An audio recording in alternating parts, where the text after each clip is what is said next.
In the last chapter, Alexander marched towards the city of Pelium, where the revolting Illyrian tribes had been making their stand. He was unable to take the city, and enemy reinforcement have left him in a precarious situation between two armies in difficult terrain. Will he be able to match and outmaneuver his foes? Arrian begins chapter 6.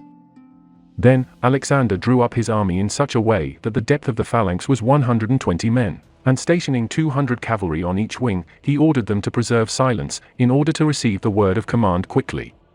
Accordingly he gave the signal to the heavy-armed infantry in the first place to hold their spears erect, and then to couch them at the concerted sign, at one time to incline their spears to the right, closely locked together, and at another time towards the left. He then set the phalanx itself into quick motion forward, and marched it towards the wings, now to the right, and then to the left. After thus arranging and rearranging his army many times very rapidly, he at last formed his phalanx into a sort of wedge, and led it towards the left against the enemy, who had long been in a state of amazement at seeing both the order and the rapidity of his evolutions. Consequently they did not sustain Alexander's attack, but quitted the first ridges of the mountain.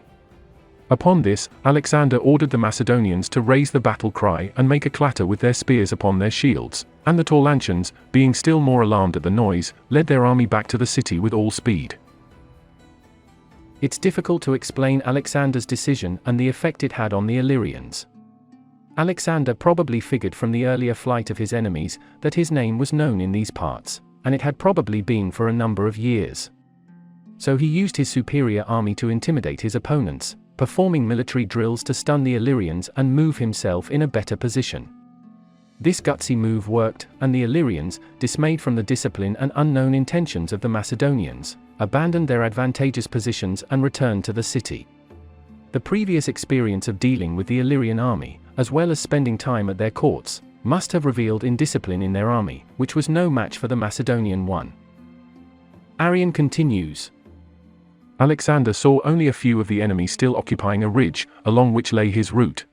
He ordered his bodyguards and personal companions to take their shields, mount their horses, and ride to the hill, and when they reached it, if those who had occupied the position awaited them, he said that half of them were to leap from their horses, and to fight as foot soldiers, being mingled with the cavalry. But when the enemy saw Alexander's advance, they quitted the hill and retreated to the mountains in both directions.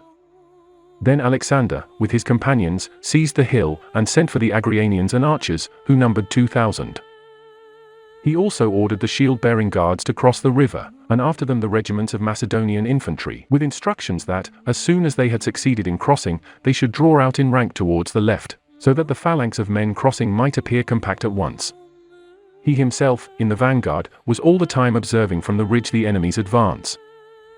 They, seeing the force crossing the river, marched down the mountains to meet them, with the purpose of attacking Alexander's rear in its retreat. But, as they were just drawing near, Alexander rushed forth with his own division, and the phalanx raised the battle cry, as if about to advance through the river. When the enemy saw all the Macedonians marching against them, they turned and fled. Upon this, Alexander led the Arrianians and archers at full speed towards the river, and succeeded in being himself the first man to cross it. But when he saw the enemy pressing upon the men in the rear, he stationed his engines of war upon the bank, and ordered the engineers to shoot from them as far forward as possible all sorts of projectiles which are usually shot from military engines. He directed the archers, who had also entered the water, to shoot their arrows from the middle of the river. But Glaucias dared not advance within range of the missiles, so that the Macedonians passed over in such safety, that not one of them lost his life in the retreat. Alexander knew when to attack, and when to retreat, and even when to make peace. In this encounter, it is interesting to observe the vast contrast in the manner of a retreat. At the river Liginus, Arrian describes how 3,000 Tribali were slain in flight by Alexander's army. He couldn't afford such a devastating result. The fact that no soldier was lost in the retreat demonstrates the capabilities of Alexander, as well as his army. Even more impressive seems the quick assembling and use of catapults, which were most probably carried across the river on mules. These and other siege engines were another of many improvements implemented by Alexander's father. While such contraptions and accompanying tactics weren't invented by Philip or Alexander, they would be perhaps the first ones to use them on such a large scale and so effectively. Another impressive thing was the competence of Alexander's archers, who were able to provide valuable cover of arrows from the middle of the stream. Alexander seemed to have mastered both his enemy by correctly assuming when they will fight and when they'll flee, and terrain by using the ridge for his charging cavalry, as well as orderly crossing of the river. It would be reasonable to see this event as Alexander's defeat, but it would be unfair to completely disregard Alexander's successful retreat, considering the situation his army was in. At least that's how Arrian's principal sources seem to have presented the situation. The battle for Pelium was over, for now. But Alexander would be back very soon. Arrian finishes chapter 6 so. 3 days after this, Alexander discovered that Clytus and Glaucias lay carelessly encamped. That neither were their sentinels on guard in military order, nor had they protected themselves with a rampart or ditch, as if they imagined he had withdrawn through fear, and that they had extended their line to a disadvantageous length. He therefore crossed the river again secretly, at the approach of night, leading with him the shield-bearing guards, the Agrianians, the archers, and the brigades of Perdiccas and Coenus, after having given orders for the rest of the army to follow. As soon as he saw a favorable opportunity for the attack, without waiting for all to be present, he dispatched the archers and Agrianians against the foe. These, being arranged in phalanx, fell unawares with the most furious charge upon their flank, where they were likely to come into conflict with their weakest point, and slew some of them still in their beds, others being easily caught in their flight. Accordingly, many were there captured and killed, as were many also in the disorderly and panic-stricken retreat which ensued. Not a few, moreover, were taken prisoners. Alexander kept up the pursuit as far as the Taulantian mountains, and as many of them as escaped, preserved their lives by throwing away their arms. Clytus first fled for refuge into the city, which, however, he set on fire, and withdrew to Glaucias, in the land of the Taulantians. The Illyrians, believing their victory was final after pushing Alexander from Pelium, didn't seem to bother with strengthening their defenses, or to even pursue the Macedonian army. When Alexander heard that the Illyrians believed he retreated out of fear and for good, he decided to turn back and make a surprise strike. He would have used the same tactic as at the Danube River, crossing it at night, before the enemy would have a chance to react. Considering that he caught some enemy soldiers still in their beds, the tactic was even more successful than before. Clytus set fire to the city and escaped to Glaucias and the Taulantians. With this, the Illyrians were defeated and subdued. They would retreat further back into their domains, licking their wounds. The kings that gave him shelter during his exile, and who already faced him on the battlefield years ago, now had to acknowledge Alexander's supremacy. 2 new officers made their first appearance here, both of which will have many important roles to play. For now, they would simply be acknowledged as commanding their own units in this successful raid on Pelium. It is worth noting, however, that Koinos was a son-in-law of Parmenion, Alexander's most senior general, who we already introduced in the previous episodes. It is interesting to note that Alexander and his companions were still very young men. Their recklessness and impetuousness has now been seen many times through these military maneuvers. Not all was luck, far from it. Alexander's ideas were often imaginative and brilliant, and he had a very disciplined army behind him. But many times now, he had come into a difficult situation that could easily end his campaign without much of a push. When he would meet more organized armies, he would have to be ready. Alexander wouldn't pursue Illyrians. They presented an interruption, a nuisance in his grander campaign eastward. With his flank secured, Alexander would have made his way home, finally ready to pursue the wanted invasion of Persia. But it would not be so, for fates had one more challenge for Alexander, which Arrian presents in the next chapter. While these events were occurring, some of the exiles who had been banished from Thebes, coming to the city by night, and being brought in by some of the citizens in order to effect a change in the government, apprehended and slew outside the Cadmea Amyntas and Timolaus, 2 of the men who held that fortress, having no suspicion that any hostile attempt was about to be made. Then entering the public assembly, they incited the Thebans to revolt from Alexander, holding out to them as pretexts the ancient and glorious words, liberty and freedom of speech, and urging them now at last to rid themselves of the heavy yoke of the Macedonians. By stoutly maintaining that Alexander had been killed in Illyria, they gained more power in persuading the multitude, for this report was prevalent, and for many reasons it gained credit, both because he had been absent a long time, and because no news had arrived from him. Accordingly, as is usual in such cases, not knowing the facts, each man conjectured what was most pleasing to himself. Greece didn't rest while Alexander was campaigning away from home. The scene had shifted in the city of Thebes, which was one of the most powerful players on the political stage of ancient Greece. It was Alexander's father, King Philip II of Macedonia, that defeated the alliance of Thebes, Athens and other city-states at the Battle of Chaeronea, which ensured Macedonian dominance over the Greek space. Alexander, then 18 years old, had a key role in the battle, breaking the enemy's left flank. As one result of Philip's victory, he placed pro-Macedonian government in the defeated city-states, and exiled political enemies. It is most likely that the exiles mentioned by Arrian are some of those. Other ancient sources mention that Demosthenes, a prominent Athenian politician and rival of Philip, received payment by the Persian king Darius to flame the uprising against Alexander and keep him tied down in Greece. These exiles were probably Demosthenes' guests in Athens and were now sent back to their home city, armed with the Persian gold. No news came of Alexander, still fighting in the wildlands in the north. The exiles infiltrated the Theban Acropolis Cadmea, which was occupied by Macedonian guards as a security measure and a part of the treaty. Doubtless this was a huge stain on the Theban dignity, as was the entire treaty Philip had pushed onto them. Athens, persuaded by Demosthenes, voted to support revolting Thebes. In the long time no news came from Alexander, Demosthenes was able to conjure a man who supposedly witnessed Alexander's death in Illyria. With his death, Thebans and other city-states were freed of their allegiance and absolved of the treaties forced on them by Philip and Alexander. It is in this passage that we also get a glimpse of Arrian's personality. One is his judgment of a person's character, and how one always believes what is most pleasing to believe when not knowing all the facts. Even in those ancient times, ignorance was a bliss, and people preferred to hear only what they wanted to hear and refused to believe the hard truth. The other glimpse is of Arrian's dismissal of freedom, autonomy, and liberty. Terms that meant a lot to ancient Athenians, even though they meant different things than how we define them today. Arrian, however, was a man of a high position in the Roman Empire, producing different values. It is thus understandable how he scoffs sarcastically at the would-be ancient and hollow ideals. While today people would perhaps largely side with Thebes, for they only wanted independence, Arrian, or rather Ptolemy, left no room for misinterpretation that, from their point of view, the revolt was a mistake. Throughout the scripture, a motif of Macedonian rule as beneficent would appear. Ptolemy would use this grand destiny of Alexander to further legitimize his own rule decades later. Arrian continues. When Alexander heard what was being done at Thebes, he thought it was a movement not to be underestimated.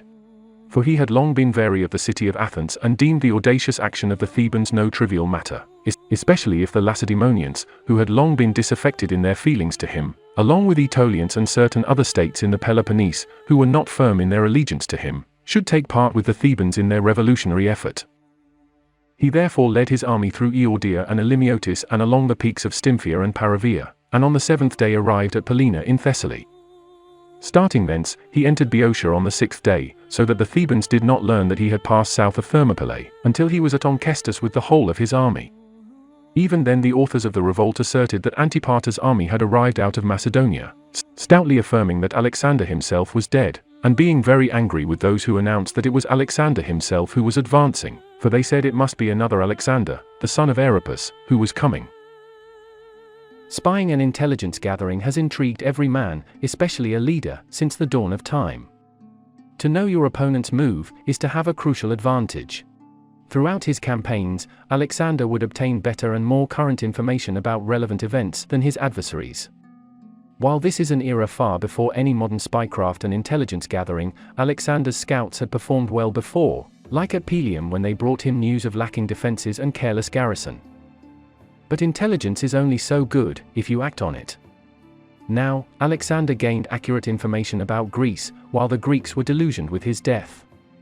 So sure they were, that when reports of the marching Macedonian army arrived, they insisted that someone else must be leading them. Perhaps Antipater, who acted as a regent in Pella during Alexander's absence, or even another Alexander. This Alexander, son of Aeropos, at the time held a command in Thrace, so it wasn't impossible for him to appear at the time. We will see more of him later on. Alexander the Great must also be commended at this time, for he and his army marched with a very quick pace across vast distance and mountainous terrain. Besides disinformation, speed was his friend, for he marched past Thermopylae, where Thebans could well hold Alexander, like the Greek army under Leonidas held back the Persians more than a century earlier. Now Alexander was basically at Thebes' doorstep. Arrian continues. On the following day, Alexander set out from Onchestus and advanced towards the city along the territory consecrated to Iolaus, where indeed he encamped, in order to give the Thebans further time to repent of their evil resolutions and to send an embassy to him. But so far were they from showing any sign of wishing to come to an accommodation, that their cavalry and a large body of light-armed infantry sallied forth from the city as far as the camp, and, skirmishing with the Macedonian outposts, slew a few of their men. Alexander hereupon sent forth a party of his light-armed infantry and archers to repel their sortie, and these men repelled them with ease, just as they were approaching the very camp. The next day he took the whole of his army and marched round towards the gate which led to Eleutheria and Attica. But not even then did he assault the wall itself, but encamped not far away from the Cadmea, in order that succor might be at hand to the Macedonians who were occupying that citadel. For the Thebans had blockaded the Cadmea with a double stockade and were guarding it, so that no one from without might be able to give succor to those who were beleaguered, and that the garrison might not be able, by making a sally, to do them any injury when they were attacking the enemy outside. But Alexander remained encamped near the Cadmea, for he still wished rather to come to friendly terms with Thebans than to come to a contest with them. Then those of the Thebans who knew what was for the best interest of the commonwealth were eager to go out to Alexander, and obtain pardon for the commonalty of Thebes for their revolt. But the exiles and those who had summoned them home kept on inciting the populace to war by every means in their power, since they despaired of obtaining for themselves any indulgence from Alexander, especially as some of them were also Boeotarchs. However, not even for this did Alexander assault the city. Iolaus, to whom the grove where Alexander camped was consecrated to, was a mythic hero and a nephew of Heracles, as well as his charioteer. The grove was constructed outside of Thebes' walls, to the northeast, and Iolaus had a prominent following in the city. It was also here that members of the famous Sacred Band, one of the most fierce army units of ancient Greece, took and exchanged their vows. They too were defeated at the Battle of Chaeronea, by Philip and Alexander. It is doubtful that this location was chosen purely from strategic reasons, and Alexander probably had more personal or religious motivations for choosing it. So far, the gods seem to have favored Alexander, and he honored them in turn. Alexander was then engaged by Theban advanced units, but he repulsed them. He then repositioned south, to the passage through which potential reinforcement could have come from Athens and other city-states. At this location, he was also close to the Cadmea, where the Macedonian garrison was still besieged. Unlike the Acropolis of Athens, this wasn't a massive hill commanding the city from above. Rather, it relied on its strong walls for protection. In front of the Illyrian gates, Thebans also placed double palisade wall to prevent contact between Alexander's army and the Macedonian garrison. While some wanted to pursue peace, the warring party was stronger in flaming the populace to resistance. Besides the exiles, some were Boeotarch, officers of the Boeotian League. Before the Battle of Chaeronea, this league was a political body through which Thebes exerted its influence across central Greece. Different city-states sent in 10 to 12 magistrates to represent them in the council. Similar to it, it was now the League of Corinth through which Alexander kept Greece under control. It is not entirely clear why these officers specifically deserved Alexander's wrath. Besides the support of the revolt, there might have been other political reasons. Either way, Arrian here diverges greatly from other ancient sources. For example, Diodorus of Sicily describes how Alexander was put to rage by taunts and insults that Thebans yelled at him. Alexander then supposedly vowed to destroy the city. Compared to this, Arrian's version of Alexander upholds an immense amount of patience and restraint. Perhaps this was Arrian's creation, but considering he specifically mentions Ptolemy as his primary source for the event that would follow, it is unlikely. If so, it was probably Ptolemy that presented this almost stoic Alexander. It wouldn't be the first time Alexander would be depicted as calm, cool, and collected. Either way, something will have to give. Will it be Thebes that will abandon their resistance, or will Alexander lose his nerve and attack? We will find out in the next chapter.